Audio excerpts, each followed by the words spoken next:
धीरज गुंडा स्वामी और मोहितजीत मस्ताना जैसे पुराने दोस्तों की गिरफ्तारी के बाद डॉन ईजो अंगारा ने नॉर्थ गैंग की गद्दी संभाली। ये वही कुख्यात सरगना था जो पिछले कुछ सालों से मलेशिया अंडरवर्ल्ड की कमान संभाले हुए था। दिल्ली नॉर्थ की धड़कन थी और ईजो अंगारा के इशारे पर इस धड़कन को खौफ से भरने का काम करता था धांसू दीपक। धांसू दीपक सेल्स की वो ढाई चाल चलता था जो बड़े बड़े व्यापारियों को मात देती थी।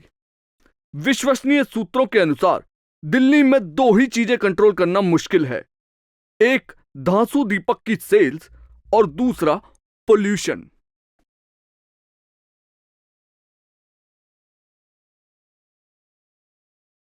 धांसू दीपक के जुर्म में साथ देने के लिए उनके पास थे चार गुर्गे। पहला गुर्गा था अमित हट्टेला, जिसने बॉडी शॉप विन कर करके कंपटीशन की चीखें निकाल रखी थी, और दूसरा गुर्गा चाकूबाज प्रशांत।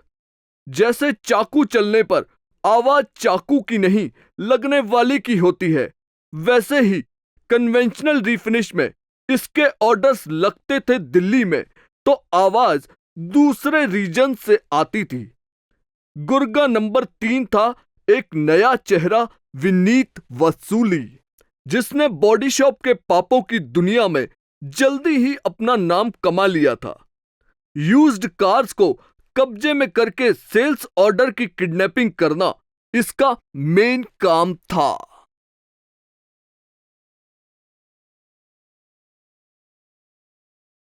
धांसू दीपक का आतंक हरियाणा तक फैला हुआ था, जिसको बनाए रखने के लिए वहां उसका गुर्गा था शिवम सर्किट।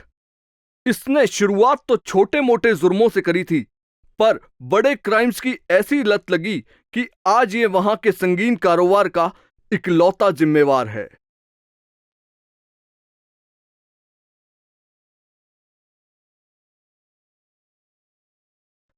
ईजो अंगारा की दहशत दिल्ली हरियाणा तो फैली थी, पर पंजाब में दूसरे गिरोह वालों का नाम बढ़ता जा रहा था। इसी को दूर करने के लिए तड़ीपार सतबीर सनकी को पंजाब का ठेका दिया गया।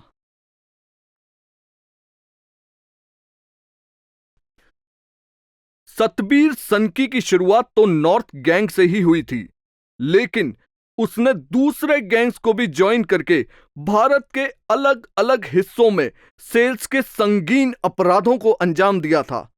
कहा जाता है कि पंजाब में दो ही चीजें चलती हैं, एक अफीम और दूसरी सतबीर सनकी की स्कीम।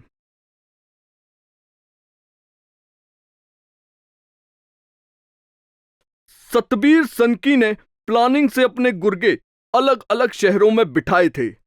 चंडीगढ़ में उसका गुर्गा अविनाश भयंकर नया नया गैंग में शामिल हुआ था, जो कन्वेंशनल रिफिनिश के क्राइम्स को बढ़ा रहा था। जालंधर में भी राजीव जहरीला नाम के गुर्गे ने कहर ढाया हुआ था, जो वहां के पापी बिजनेस को ऊंचाइयों पर ले गया। लुधियाना में बैठा उसका गुर्गा माफिया मंजीत आदतन अपराधी था, पर प्रशांत चिकना के संगत में वो भी पेशेवर हो गया। प्रशांत चिकना पुराना चावल था, जिसने सेल्स की क्रिमिनल एक्टिविटीज के ग्राफ को ऊपर चढ़ा कर रखा था।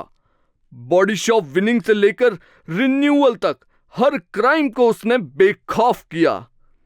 इस सब के बीच में जब कश्मीर की बात आई तो वहां गुर्गा दानिश धाकड़ मौजूद था, जो बर्फीले पहाड़ों में मून वॉक जैसे दिल दहला देने वाले जुर्म करने लगा था।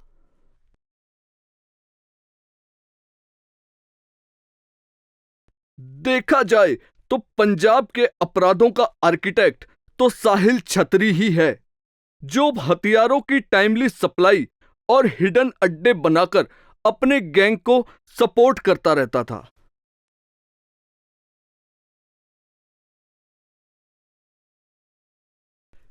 ईजो अंगारा के हथियारों की ट्रेनिंग तो एक ही आदमी संभालता था, अफलातून आफताब। मजाकिया नेचर वाला ये व्यक्ति दिखने में मासूम लेकिन बहुत खतरनाक था। Paint defect solution body shop support और ट्रेनिंग का ऐसा जाल बिछाता था कि कंपटीशन ढेर हो जाए। ग्लोबलाइजेशन की हवा से पीपीजी भारत भी अछूता नहीं था और कार केयर, डिटेलिंग जैसे नए तरीके के क्राइम्स सर चढ़कर बोल रहे थे। इनका मास्टरमाइंड था सुमित श्याणा, जिसने नॉर्थ के गैंग को ज्वाइन किया। कोई भी जगह दहशत से ना बचे, इसका ख्याल मधुसूदन मिर्ची ने पूरा रखा, जो अपनी एलआईसी के बॉम्ब्स फेंक फेंक कर कंपटीशन का धुआं धुआं कर देता था। जुर्म की इन गतिविधियों में फंडिंग की कोई कमी ना आए, इस बात का पूरा ख्याल रखा मुकेश काइया ने।